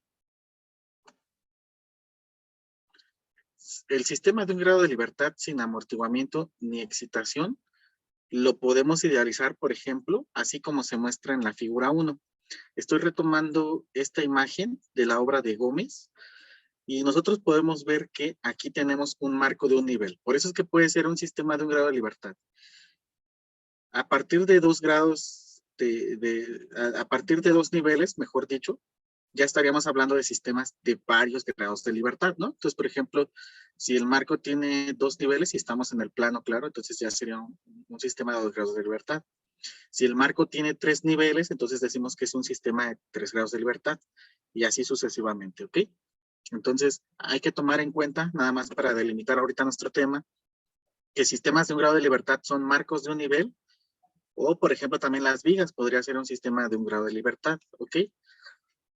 ¿Por qué aquí se nos dice que no tiene amortiguamiento? Bueno, porque es una idealización que no es tan cercana a la realidad, pero realmente lo que permite es comprender de mejor forma este tema, ¿no? O sea, cómo obtener la respuesta dinámica de un sistema desde un nivel básico. Entonces es por eso que se desprecia el amortiguamiento. Sabemos que en la realidad todas las estructuras tienen una cierta capacidad para disipar energía, es decir, tienen amortiguamiento. Y como lo dije por ahí en algún momento, no necesariamente necesitamos que el edificio tenga amortiguadores para hablar de amortiguamiento en las estructuras, ¿no? O sea, un edificio tenga o no tenga amortiguadores, de todas maneras tiene amortiguamiento, ¿ok? Entonces aquí estamos considerando que no lo tiene, es una simple suposición, ¿no? ¿Por qué hablamos de que no está excitado el sistema? Bueno, porque como podemos ver aquí, la estructura no está sujeta a una carga dinámica o a una carga dependiente del tiempo. Sin embargo, esto no quiere decir que no se pueda obtener una respuesta dinámica de un sistema, porque de hecho, todas las estructuras vibran aunque no estén excitadas, ¿no? Entonces vibran aunque no están excitadas. Y ahí hablamos de vibración libre. Esto yo siempre lo ilustro de manera muy fácil, ¿no? O sea, todos en este momento estamos en una edificación. Estamos dentro de una edificación. ¿Qué puede ser un edificio? ¿Qué puede ser una vivienda? Que a lo mejor es de un nivel, de 2 niveles, etcétera, etcétera, pero estamos dentro de una edificación. Aunque no esté ocurriendo un sismo en este momento, o un viento muy intenso, o aunque no exista, digamos que, una vibración de un motor que perturbe la estructura, de todas maneras está vibrando el edificio. Quizá nosotros no lo percibimos, quizá esto es imperceptible, Realmente, por ejemplo, yo ahorita en este edificio no siento que esté vibrando, pero la realidad es que está vibrando. Entonces, hablamos de vibración libre en esos casos, ¿no? Que la estructura efectivamente está vibrando, pese a que no está sujeta a ninguna excitación. Pero vamos a ver por qué vibra. Bueno, lo que pasa es que el sistema puede ser, digamos que idealizado con base en un resorte que me representa la rigidez, ¿verdad? Y la rigidez es dependiente, como podemos ver aquí, de las propiedades del material constructivo, en este caso del módulo de elasticidad, y también es dependiente de la geometría de la sección transversal.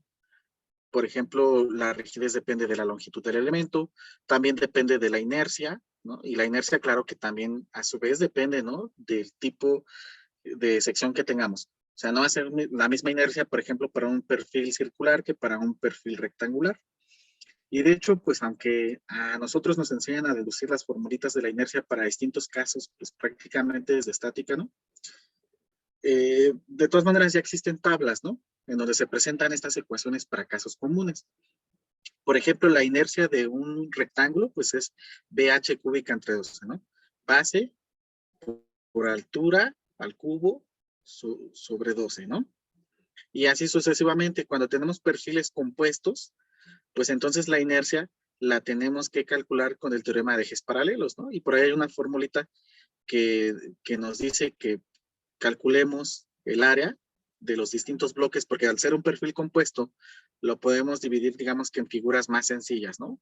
Calculamos esas áreas y las sumamos, ¿no? Y luego sumamos una distancia al cuadrado, que se le puede llamar, por ejemplo, D, depende del libro que estamos utilizando, pero digamos que es una distancia que hay del eje neutro del perfil al centroide de cada bloque, ¿no?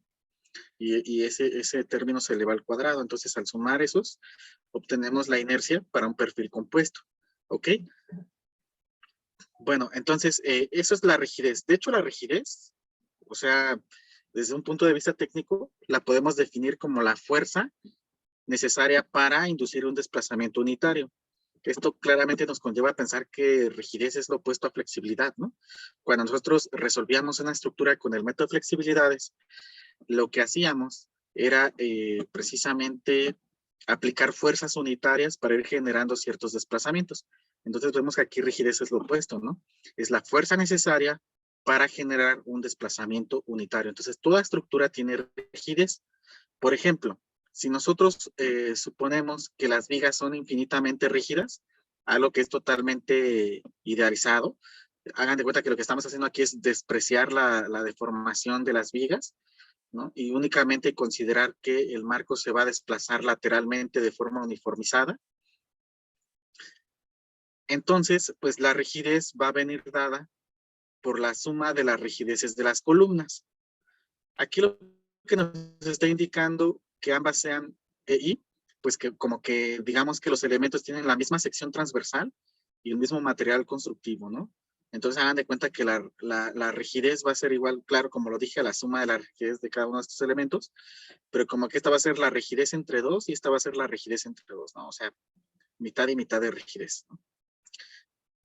Bueno, ahora bien, nosotros podemos determinar, y creo que hace rato lo dije también, toda la carga total que llega a un cierto nivel. Y esta carga debe de considerar todo, ¿no? Lo que es peso propio de la estructura, lo que es sobrecarga muerta, también debe considerar cargas vivas, ¿no? O sea, peso de personas, de muebles y demás. O sea, todo aquí debe de estar la carga, ¿no? Y entonces, al nosotros tomar en cuenta que la fuerza es igual a la masa por la aceleración, podemos despejar a la masa y así cada nivel lo podemos idealizar como una masa. Entonces, este es el modelo idealizado, o sea, lo que tenemos a la izquierda es el sistema idealizado y este es el modelo masa-resorte que le llamamos en dinámica estructural. Podemos ver que aquí está la masa, que aquí está la rigidez, simbolizada con un resorte, que se está asumiendo que el desplazamiento positivo es hacia la derecha, ¿no? Y una simplificación de que las vigas son infinitamente rígidas, que esto en la realidad no existe, pero es una simplificación que nos da muy buenos resultados, ¿no? Sobre todo para edificios con diafragmas rígidos, por ejemplo, cuando tenemos losas macizas de concreto, ¿no? Con un espesor, pues, estándar. Entonces, nosotros lo que podemos hacer es dibujar un diagrama de cuerpo libre. Observen que la dinámica estructural no está exenta de los principios básicos que nosotros empleamos en otras asignaturas, pues que son, digamos, que menos complejas que esta, ¿no? Como lo es estática. Entonces, en un diagrama de cuerpo libre, nosotros debemos de colocar todas las fuerzas que están actuando en el sistema. De ese modo, entonces, nosotros podemos distinguir, en este caso, 4 fuerzas.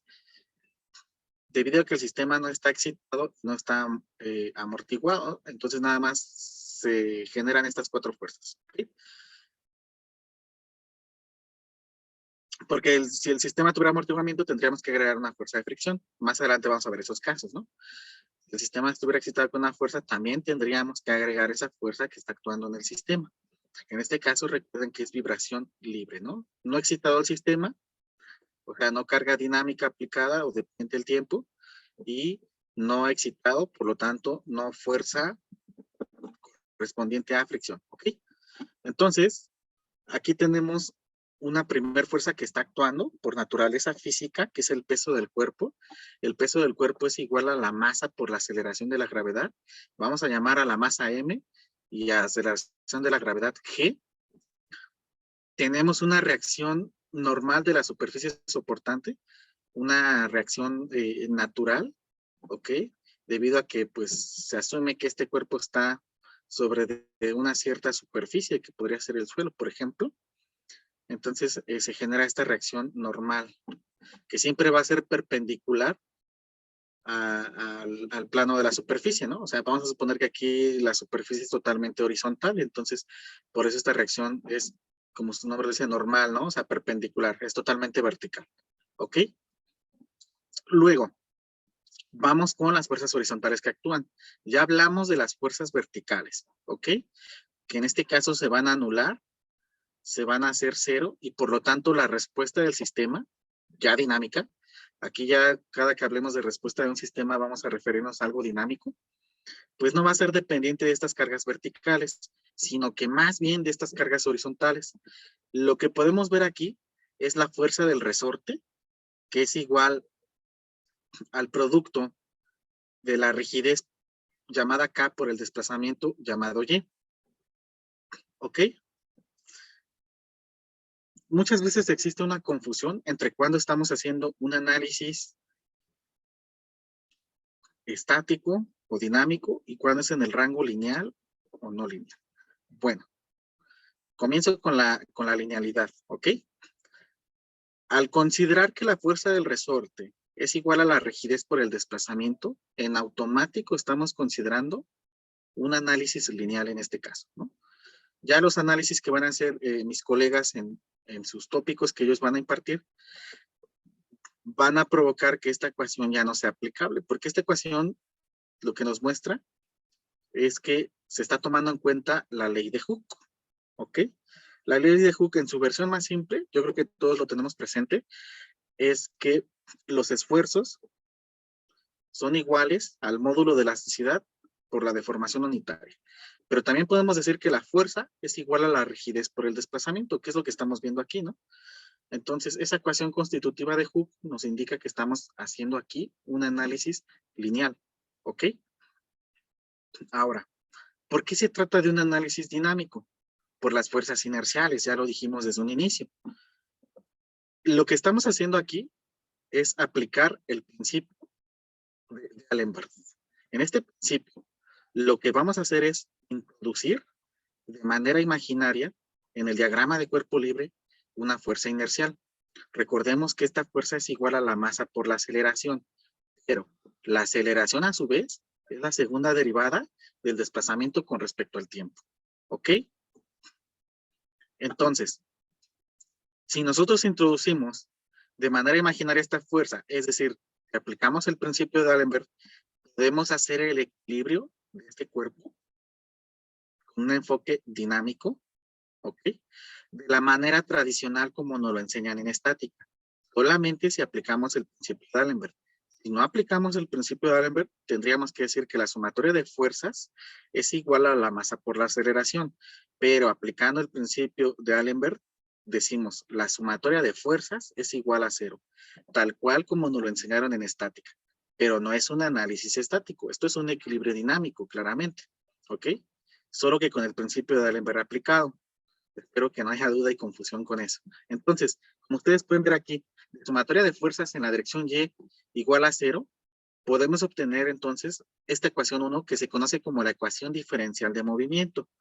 Podemos ver la masa por la aceleración más la rigidez por el desplazamiento, es decir, la fuerza inercial más la fuerza del resorte, esto es igual a 0. ¿Ok? Esto nos conlleva claramente a ver que la respuesta del sistema, la respuesta dinámica en este caso, es dependiente de las fuerzas horizontales, más no de las fuerzas verticales. Es por eso que he obviado este equilibrio en esta dirección. ¿Ok? Esto para este caso, claro. Ahora bien, esto es lo que ya no voy a explicar aquí en este día 1, porque este día 1 es como que muy introductorio, es como para que ustedes vayan agarrando sabor de qué es lo que nos espera en todas estas clases, ¿no? Que realmente va a ser muy interesante. Entonces, aquí tenemos la solución general de la ecuación diferencial. Claro, están los pasos saltados, eso lo vamos a ver en la sesión 2, pero lo que sí debemos de tener presente es que es una solución que representa cierta complejidad. ¿Ok? Esto es una ecuación diferencial de entrada de segundo orden, ¿no? Por lo tanto, debemos de tener muy bien dominados los métodos para poder hacer esto. Ahora bien, en la solución general, nosotros podemos ver que están surgiendo constantes, constante 1 y constante 2. Además, unos lambdas que después se pueden calcular con un polinomio característico y que vemos que incluso van a resultar estando en función de imaginarios. ¿Ok? De omegas, que son la frecuencia del sistema, y obviamente aquí está el tiempo y aquí también está el tiempo, ¿no? Entonces, esto es el desplazamiento dinámico, bien diferente, por ejemplo, a lo que vemos en estática, en isostáticas, en resistencia, ¿no? Ahora bien, rápidamente lo comento. Ya dije que la deducción la vamos a hacer en la siguiente sesión. Estas constantes 1 y 2 pueden determinarse a partir de aplicar condiciones de frontera, es decir, condiciones iniciales del movimiento tanto para el desplazamiento como para la velocidad. Siempre son estas dos condiciones. En un tiempo igual a 0, el desplazamiento va a ser un cierto desplazamiento inicial, y subíndice 0. En ese mismo tiempo igual a 0, la velocidad, que a su vez es la primera derivada del desplazamiento con respecto al tiempo, por eso este puntito, la velocidad va a ser igual a una cierta velocidad inicial. Entonces, ¿qué es lo que tenemos que hacer nosotros? Plantear un sistema de dos ecuaciones con dos incógnitas que podemos resolver de manera simultánea,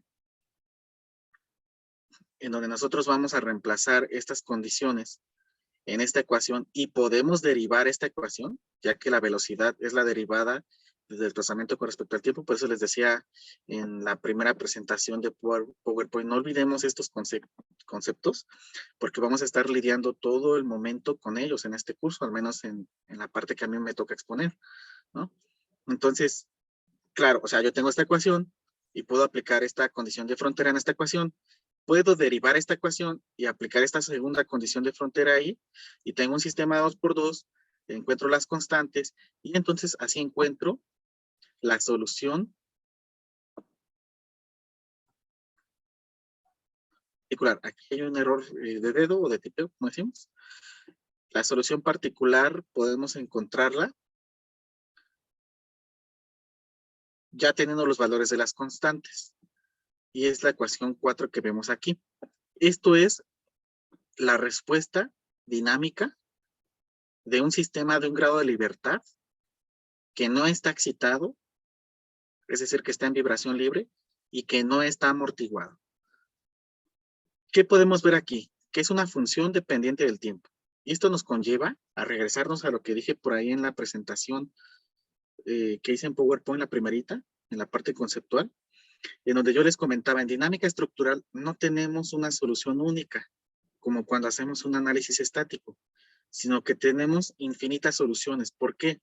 Porque yo al tiempo le puedo dar cualquier valor y entonces voy a obtener un desplazamiento de la estructura según el instante de tiempo que esté considerando, ¿no? Yo puedo decir, bueno, pues quiero saber cuál es el desplazamiento en 1 segundo, en 2 segundos, en 3 segundos. E incluso cuando nosotros resolvamos un ejemplo paso a paso, vamos a ir dando un paso de tiempo. ¿Ok?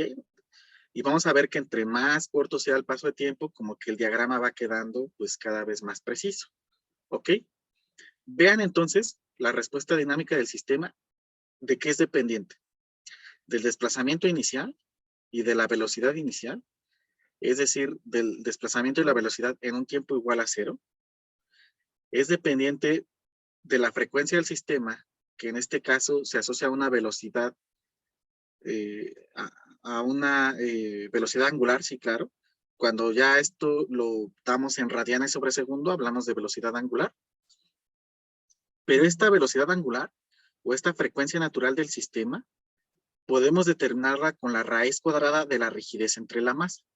Entonces, en realidad la respuesta del sistema, sí, claro, depende de la frecuencia natural del sistema o la velocidad angular, pero vemos que en realidad depende de la rigidez y de la masa del sistema. ¿Ok? Cosas que nosotros podemos calcular de manera muy fácil, ¿no? Que la rigidez de un sistema, por ejemplo, para este marco, se puede determinar con ciertas ecuaciones claramente definidas. Por ejemplo, aquí aplicaría 12 veces EI entre L al cubo, ¿no? Sabiendo la longitud del elemento, sabiendo las características del material constructivo, conocemos E. Sabiendo las características del perfil, podemos calcular I, ¿no? Y ya tenemos a las rigideces de las columnas, las sumamos y listo queda la rigidez de todo el sistema. Y como les decía, la masa se puede determinar con base en la segunda ley de Newton, sabiendo cuál es toda la carga que llega, en este caso, a esta edificación de un nivel, ¿no? Entonces, viendo esto, podemos reemplazar datos, claro. Nosotros evaluar esta función, ¿verdad? Dándole diferentes pasos, dándole diferentes valores al tiempo, con un cierto paso, y entonces lo que vamos a obtener es un gráfico como esto. De hecho, vamos a hacer algunos ejemplos. En la siguiente clase, no dejo de insistir, esto no va a ser tan rápido como lo estoy mostrando aquí. Vamos a arrastrar lápiz, como decimos acá en México, o sea, de esta ecuación, vamos a ver cómo se llega a esta, ¿no? Toda la matemática que engloba. Y después vamos a mostrarles un ejemplito sobre de cómo se obtiene este gráfico, ¿no? Un ejemplo ya más palpable, ¿no? Poniéndole numeritos, ¿no? O sea, podemos poner una viga, aplicarle una carga con cierto valor, decir la viga qué perfil tiene, dar una longitud, y entonces ya lo vamos resolviendo el problema. ¿Ok? Entonces vean, así queda la gráfica. ¿Me confirma, por favor? Por aquí me pareció que mi conexión está inestable y no sé si me están oyendo. ¿Sí? Se escuchó un inicio un poquito mal, pero ya se está escuchando mejor. Ah, ok, sí. Muy bien. Bueno, ahí me avisan cuando esté fallando esto. Bueno, entonces así queda la gráfica. ¿Ok? Claro. Era lo que les decía en un inicio, ¿no? O sea, es un caso idealizado. Es como que el más sencillo, que nos permite entender cómo es la respuesta dinámica de un sistema, ¿no? Está un tanto alejado a la realidad, que no se considera la fricción, por ejemplo, ¿no? O sea, no se considera, digamos, que la estructura tenga un cierto amortiguamiento, pero es algo bastante interesante. De hecho, todos los libros de dinámica que ustedes consulten, como los que yo les presenté ahí en esa, digamos que en ese archivo en PDF, ¿no? Ahí les puse varios libros, en cuanto a las imágenes, las portadas, ¿no? O sea, todo autor comienza con esto. Ya después va subiendo un poquito el nivel. Por ejemplo, vean, aquí tenemos otro caso.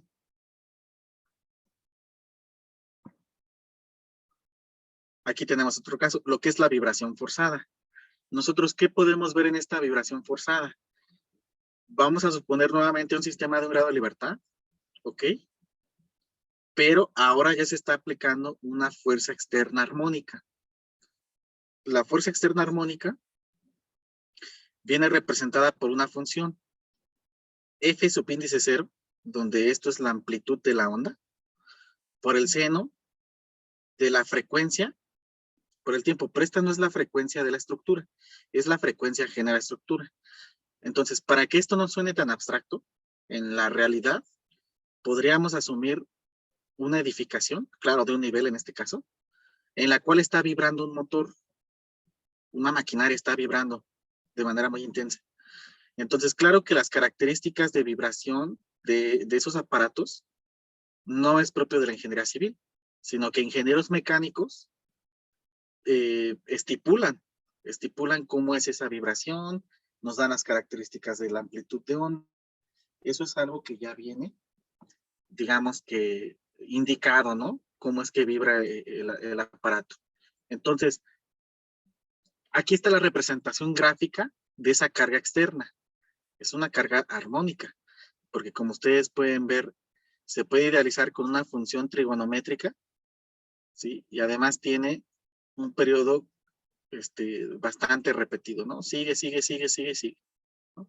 De hecho, como lo habíamos definido, de manera coloquial, si yo tomo como referencia este punto, y en esta gráfica veo que vuelvo a llegar a ese punto, pues ahí ya se cumplió un periodo, ¿ok?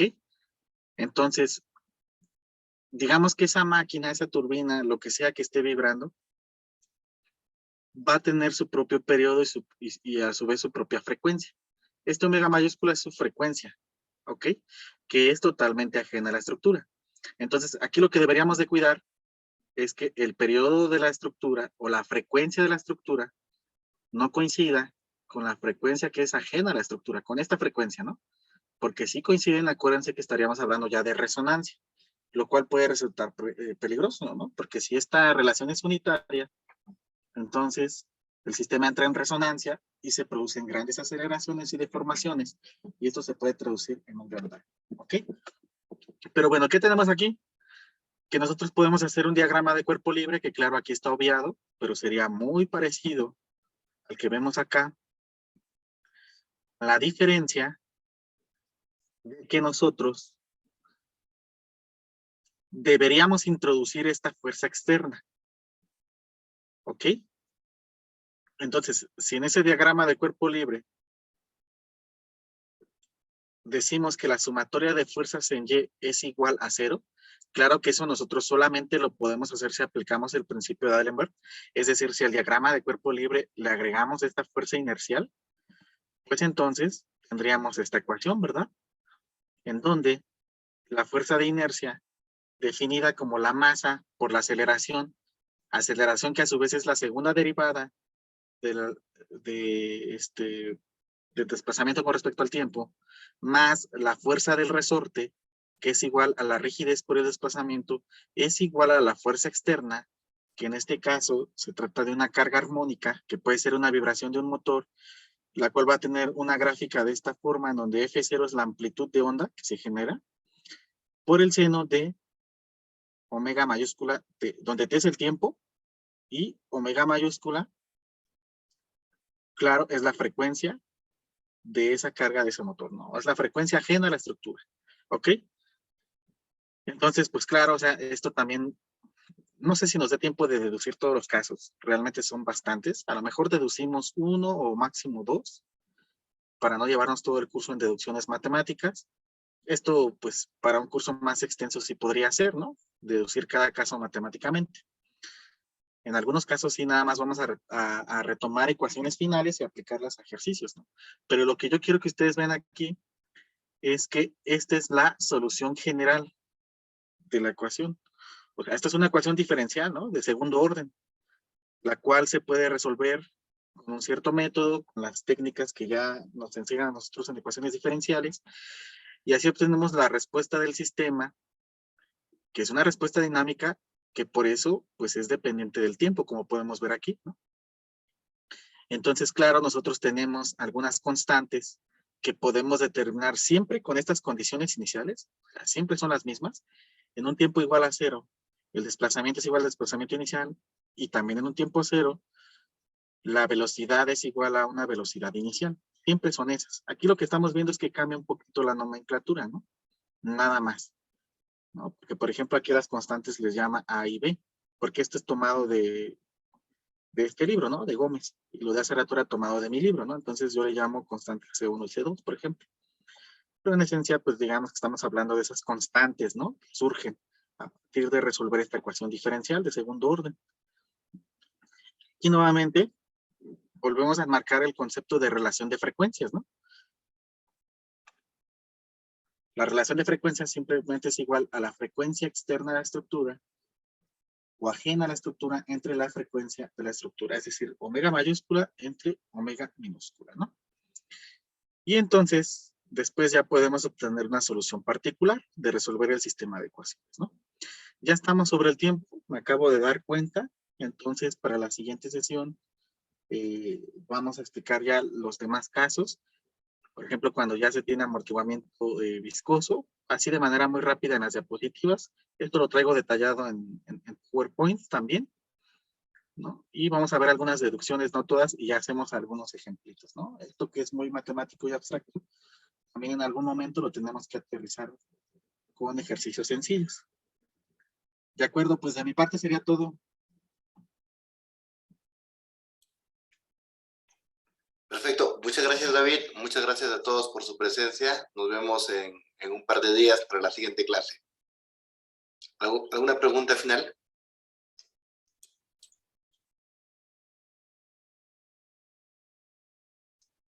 Bueno, creo que no hay ninguna, ¿no? Hasta luego con todos. Permiso. Y creo que no hay preguntas. Bueno, Johan, cuídate mucho y que pases buena noche. De igual forma, muchas gracias a todos los asistentes. Un abrazo y feliz noche.